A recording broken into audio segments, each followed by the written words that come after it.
എല്ലാ പ്രിയപ്പെട്ടവർക്കും നമസ്കാരം. ഈ അടുത്ത ദിവസങ്ങളിൽ വലിയ വിവാദമായിക്കൊണ്ടിരിക്കുന്ന ഒരു കാര്യമാണ് ഷിയാസ് കരീം എന്ന പേരിൽ അറിയപ്പെടുന്ന ഒരു ഇസ്ലാമിക് മത തീവ്രവാദി ഒരു ഹിന്ദു സ്ത്രീയെ ഒരു പാർട്ടിയിൽ വെച്ച് നിർബന്ധിച്ച് ബീഫ് കഴിപ്പിക്കാൻ ശ്രമിക്കുകയാണ്. അപ്പോൾ അദ്ദേഹം ചോദിക്കുന്ന ചില ചോദ്യങ്ങളുണ്ട്. നീ എന്തുകൊണ്ട് ബീഫ് കഴിക്കുന്നില്ല? നീ BJP ആണോ എന്നുള്ളതാണ് ആ ചോദ്യം. അപ്പോൾ സ്വാഭാവികമായും നമ്മൾ വിചാരിക്കും ഇതൊരു ഫങ്ഷനാണ്, അല്ലെങ്കിൽ ഒരു പാർട്ടിയാണ്, അതിൻ്റെ ഇടയിൽ ഉള്ള ഒരു ഭക്ഷണത്തിനുള്ള ഒരു സമയത്ത് യാദൃശ്ചികമായി ഒരു ചോദ്യം ചോദിച്ചതായിരിക്കും എന്ന് സ്വാഭാവികമായി നമ്മൾ ചിന്തിക്കും. എന്നാൽ ഇതൊരു വലിയ വിവാദമായപ്പോൾ ഇദ്ദേഹം തന്നെ, ഈ ഷിയാസ് കരീം എന്ന വ്യക്തി തന്നെ ഇതിനൊരു മറുപടി പറയുന്നുണ്ട്. ഇത് ഞാൻ മനഃപൂർവ്വം പറഞ്ഞതാണ്, ബോധപൂർവം പറഞ്ഞതാണ് എന്ന് അദ്ദേഹം പറയുന്നുണ്ട്. അപ്പോൾ അത് മാത്രമല്ല, അപ്പോൾ അടുത്തൊരു ചോദ്യം വരികയാണ്, താങ്കൾ പന്നിയിറച്ചി കഴിക്കുമോ? മുസ്ലിങ്ങളെ സംബന്ധിച്ച് പന്നിയിറച്ചി അവർക്ക് ഹറാമാണ്. എന്നാൽ രഹസ്യത്തിൽ പന്നിയിറച്ചി കഴിക്കുന്ന പലരും ഉണ്ട് എന്ന് ചില അഭിപ്രായങ്ങളൊക്കെ പുറത്തു വരുന്നുണ്ട്. എന്തായാലും പൊതുവെ മുസ്ലിങ്ങളെ സംബന്ധിച്ചിടത്തോളം അവർ പന്നിയിറച്ചി കഴിക്കാറായിട്ടില്ല. അപ്പോൾ അടുത്ത ചോദ്യം വരികയാണ്, താങ്കൾ പന്നിയിറച്ചി കഴിക്കുമോ? അതിന് പറയുന്ന മറുപടി, എൻ്റെ കിതാബിൽ പറഞ്ഞിട്ടുണ്ട് പന്നിയിറച്ചി കഴിക്കാൻ പാടില്ല, ഇല്ലെങ്കിൽ ഞാൻ കഴിക്കുമായിരുന്നു. അപ്പോൾ ഇത് നമ്മൾ വളരെ കാര്യഗൗരവമായി എടുക്കേണ്ട ഒരു വലിയ പ്രശ്നമാണ്. ഈ ഷിയാസ് കരീം എന്ന് പറയുന്ന വ്യക്തി യാദൃശ്യമായി ഇത് പറഞ്ഞതാണോ? അദ്ദേഹം തന്നെ പറയുന്നുണ്ട്, യാദൃശ്ചികമായല്ല, ഞാൻ ബോധപൂർവം പറഞ്ഞതാണ്. അപ്പോൾ നമ്മൾ ഇതിൻ്റെ അകത്ത് മനസ്സിലാക്കേണ്ട ഒരു പ്രധാനപ്പെട്ട സംഗതി, ഓരോ ഇസ്ലാമിക് മത തീവ്രവാദ ചിന്താഗതി ഉള്ളവർക്കും ഹൈന്ദവരെയും ക്രിസ്ത്യാനികളോടും അവർക്ക് തീർത്താത്തീരാത്ത പകയും തീർത്താത്തീരാത്ത വിദ്വേഷവും അവരുടെ മനസ്സിൽ കുടികൊള്ളുകയാണ്. ഒരു ഇസ്ലാമിക് മത തീവ്രവാദിക്ക് ഒരിക്കലും മറ്റൊരു മതത്തിൽപ്പെട്ട ഒരാളെ സ്നേഹിക്കാനോ ബഹുമാനിക്കാനോ കഴിയില്ല എന്നുള്ളതിൻ്റെ ഏറ്റവും വലിയൊരു തെളിവാണ് ഈ ഷിയാസ് കരീം എന്ന ഈ ഇസ്ലാമിക് മത തീവ്രവാദിയുടെ ഈ പ്രകടനങ്ങൾ കൊണ്ട് മനസ്സിലാക്കുവാനായിട്ട് കഴിയുന്നത്. എന്താണ് ഇദ്ദേഹം ഇതിൽ നിന്ന് ഉദ്ദേശിച്ചത്? ഇതിലൂടെ ഒരു വർഗീയ സ്പർദ്ധയാണ് ഇദ്ദേഹം ഉദ്ദേശിച്ചത്. അതായത് ബീഫ് കഴിക്കാൻ താല്പര്യമില്ലാത്ത ആളുകളെ നിർബന്ധിച്ച് ബീഫ് കഴിപ്പിച്ചതിന് ശേഷം അതൊരു വലിയ വർഗീയ വിഷയമാക്കി ചിത്രീകരിക്കാൻ വേണ്ടി ബോധപൂർവം നടത്തുന്ന ഒരു പ്രകടനമാണ്. നിങ്ങളൊന്ന് ആലോചിച്ച് നോക്കി, കുറേ മുസ്ലിങ്ങൾ തിങ്ങിപ്പാർക്കുന്ന ഇടങ്ങളിൽ ചെന്നിട്ട് അവിടെ ഒരു പന്നിയെ വെട്ടുക എന്ന് ചിന്തിക്കുക. എന്നിട്ട് ഓരോ മുസ്ലിങ്ങളുടെ വീട്ടിലും കൊണ്ടുപോയി പന്നിയിറച്ചി നിർബന്ധമായി കൊടുക്കുക. അങ്ങനെ, അല്ലെങ്കിൽ അവരെ കൊണ്ട് പന്നിയിറച്ചി നിർബന്ധിച്ച് കഴിപ്പിക്കാനായിട്ട് ശ്രമിക്കുക. ഇങ്ങനെ ചെയ്താൽ ഈ നാടിൻ്റെ അവസ്ഥ എന്തായിത്തീരും? അപ്പോൾ പന്നിയിറച്ചി ഹറാമായിട്ടുള്ള മുസ്ലിങ്ങൾക്ക് അവർ താമസിക്കുന്ന പരിസരത്തോ അവർ ജീവിക്കുന്ന സ്ഥലങ്ങളിലോ ഈ പന്നിയിറച്ചി വെട്ടുകയോ കറി വെക്കുകയോ ചെയ്താൽ അവർക്ക് സ്വാഭാവികമായിട്ട് ബുദ്ധിമുട്ടുണ്ടാകും. അതുപോലെ തന്നെയല്ലേ ഒരു ഹിന്ദുവിനെ സംബന്ധിച്ചും ഉണ്ടാകുന്നത്. പൊതുവെ ഹിന്ദുമത വിശ്വാസികളെ സംബന്ധിച്ചിടത്തോളം നല്ലൊരു ശതമാനം ആളുകളും ഈ പശു ഇറച്ചി കഴിക്കില്ല, അതുപോലെ മറ്റ് മാംസങ്ങൾ കഴിക്കില്ല. എന്താണ് ഒരു ഇസ്ലാമിക് മത തീവ്രവാദിക്ക് മറ്റുള്ള മതങ്ങളിൽപ്പെട്ടവർ നിർബന്ധമായും ബീഫ് കഴിക്കണം എന്നെന്തുകൊണ്ടാണ് ഒരു ഇസ്ലാമിക് മത തീവ്രവാദി ചിന്തിക്കുന്നത്? എന്തുകൊണ്ടാണ്? കാരണം അവരുടെ മതത്തിൽ, ഹിന്ദു മതത്തിൽ, അവർ പശുവിനെ ഒരു മാതാവായി കാണുകയും പൂജിക്കുകയും ചെയ്യുന്നു. അത് അവരുടെ ഒരു സംസ്കാരവുമായി ബന്ധപ്പെട്ട്, അവരുടെ ഒരു ആരാധന രീതിയുമായി ബന്ധപ്പെട്ടതാണ്. പക്ഷെ എന്തുകൊണ്ടാണ് ഒരു ഇസ്ലാം മതവിശ്വാസി അല്ലെങ്കിൽ ഇസ്ലാം മത തീവ്രവാദി ബോധപൂർവം ഈ ഹിന്ദു സമൂഹത്തിൻ്റെ മേൽ കുതിര കയറുന്നതിൻ്റെ കാര്യം എന്താണ്? അവരെ കൊണ്ട് എന്തിനാണ് നിർബന്ധിച്ച് ഇത് തീറ്റിപ്പിക്കുന്നത്? നമ്മളിത് മനസ്സിലാക്കണം. ഇന്ത്യയിൽ ആകമാനം ഒരു വലിയ വർഗീയ കലാപമുണ്ടാക്കാൻ, ഹിന്ദു മുസ്ലിം ലഹളയുണ്ടാക്കാൻ വേണ്ടി ബോധപൂർവം പരിശ്രമിക്കുന്ന പല ഇസ്ലാമിക് മത തീവ്രവാദികളുണ്ട്. അങ്ങനെ ഒരു വ്യക്തിയായിട്ട് വേണം ഈ ഷിയാസ് കരീം എന്ന് പറയുന്ന വ്യക്തിയെ കാണാൻ. ഇദ്ദേഹം അങ്ങനെ ഒരു വീഡിയോ ചെയ്തതിന് ശേഷം ഇതിൻ്റെ താഴെ വന്നിട്ടുള്ള കമൻറ്റുകൾ നമ്മളൊന്ന് വായിച്ചു നോക്കിയാൽ, ഈ സംഭവം ഉണ്ടായിട്ട് 2 ദിവസമായെങ്കിലും ഇതിൻ്റെ ഒരു പശ്ചാത്തലത്തെക്കുറിച്ചും അദ്ദേഹത്തിന് എതിരെ ആളുകൾ എഴുതിയിട്ടുള്ള കമൻറ്റുകളെക്കുറിച്ചും വായിക്കുകയായിരുന്നു. എത്ര മോശമായിട്ടാണ് ഇദ്ദേഹത്തിനെതിരെ ഈ കമൻറ്റുകൾ എഴുതിയിട്ടുള്ളത്. അതുമാത്രമല്ല, ഈ ഷിയാസ് കരീം എന്ന ഈ ഇസ്ലാമിക് മത തീവ്രവാദി ഒറ്റയൊരുത്തൻ കാരണം ആഗോള മുസ്ലിം സമൂഹത്തിന് നേരെ ശക്തമായ കമൻറ്റുകൾ എഴുതിക്കൊണ്ടിരിക്കുകയാണ്. അത് അവരുടെ പുസ്തകത്തെയും അവരുടെ പ്രവാചകനെയും അതിശക്തമായ ഭാഷയിൽ കമൻറ്റിലൂടെ വിമർശിച്ചു കൊണ്ടിരിക്കുകയാണ്. അത് വായിച്ചു കഴിഞ്ഞാൽ തന്നെ നമുക്ക് പലപ്പോഴും നമ്മൾ സ്തബ്ധരായിപ്പോവും. അറപ്പുളവാക്കുന്ന, അല്ലെങ്കിൽ നമുക്ക് കേൾക്കാൻ കൊള്ളാത്ത, നമ്മൾക്ക് വായിക്കാൻ താല്പര്യമില്ലാത്ത അത്രയേറെ അശ്ലീലങ്ങളും പുളിച്ച തെറിയുമാണ് ഇദ്ദേഹത്തിനെതിരെയും ഇദ്ദേഹം ഉൾപ്പെട്ടു നിൽക്കുന്ന മത സംവിധാനങ്ങൾക്കെതിരെയും ഇവരുടെ പുസ്തകങ്ങൾക്കെതിരെയും ഇവരുടെ പ്രവാചകനെതിരെയും വന്നുകൊണ്ടിരിക്കുന്നത്. ഇതിൻ്റെ കാരണമാരാണ് ഈ മത തീവ്രവാദി. ഇദ്ദേഹം എന്തിനാണിത് ചെയ്തത്? തൻ്റെ സമൂഹത്തെ മറ്റുള്ള ആളുകളുടെ മുമ്പിൽ അവഹേളിക്കാൻ വേണ്ടി, സ്വന്തം വ്യക്തി താല്പര്യങ്ങൾക്ക് വേണ്ടി, പേരെടുക്കാൻ വേണ്ടി, ഒരാക്ടറാണ് എന്ന് പറയപ്പെടുന്നു. എന്നാൽ ഇദ്ദേഹം ചില കേസുകളിൽ പ്രതിയാണ് എന്നും വാർത്തകൾ പുറത്തു വരുന്നുണ്ട്. ഇങ്ങനെ നേടിയത് കൊണ്ട്, ഇങ്ങനെ ഈ മറ്റുള്ള മതങ്ങളെ വിദ്വേഷിച്ചുകൊണ്ട് എന്ത് നേടിയവർ? നാഴിക്ക് 40 വട്ടം സംഘപരിവാറിനെയും BJPയെയും ക്രിസ്ത്യാനികളെയും ഹിന്ദുക്കളെയും തെറി പറയുന്ന കുറേ അലവലാദികളായിട്ടുള്ള കുറേ യൂട്യൂബർമാരുണ്ട്. അവരുടെ പേര് ഞാൻ എടുത്തു പറയുന്നില്ല. നാഴിക്ക് 40 വട്ടം നോർത്ത് ഇന്ത്യയിലെ പ്രശ്നങ്ങൾ, മറ്റ് സംഘപരിവാറിൻ്റെ പ്രശ്നങ്ങളൊക്കെ വാതോരാത്തോളം ഘോഷിക്കുന്ന ഇവർ സൈലൻ്റായി വായടക്കി, വായിൽ നാക്കുണ്ടോ എന്ന് കമ്പിട്ട് കുത്തിയെ നോക്കിയാൽ പോലും തിരിച്ചറിയാത്ത രീതിയിൽ ഇവന്മാരെ വായും മൂടിയിരിക്കുകയാണ്.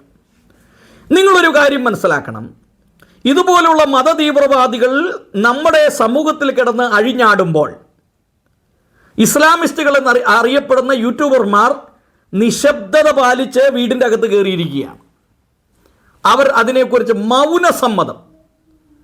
തങ്ങളുടെ സമൂഹത്തിൽപ്പെട്ടവന്മാർ കാണിക്കുന്ന ഈ തോന്നിവാസത്തെ കണ്ടുകൊണ്ട് ഇവർ ശാന്തമായി മൗനമായി സമ്മതം കൊടുത്തുകൊണ്ടിരിക്കുകയാണ്. ഇദ്ദേഹത്തിന് ഇങ്ങനെ മറ്റുള്ള മതത്തിൽപ്പെട്ട ആളുകളെ നിർബന്ധിച്ച് ബീഫ് തീറ്റിപ്പിക്കേണ്ട ആവശ്യം എന്താണ്? അപ്പം ഇതിലൂടെ ലക്ഷ്യമിടുന്നത് കേരളത്തിൽ ഇത് നടക്കും. കേരളത്തിൽ ജിഹാദികൾക്കും സുഡാപ്പികൾക്കും എന്ത് വൃത്തികേടുകളും കാണിക്കാം. അവർക്കെതിരെ ആരും കേസെടുക്കാൻ മുമ്പോട്ട് വരില്ല. ഭരണപക്ഷവും പ്രതിപക്ഷവും ഇവർക്ക് ഒത്താശ പാടിക്കൊണ്ട് നിൽക്കുകയാണ്. എന്തു തോന്നിവാസവും, നാടൻ ഭാഷയെ പറഞ്ഞ എന്ത് തരവഴിത്തരവും ഇവന്മാർക്ക് കാണിക്കാം.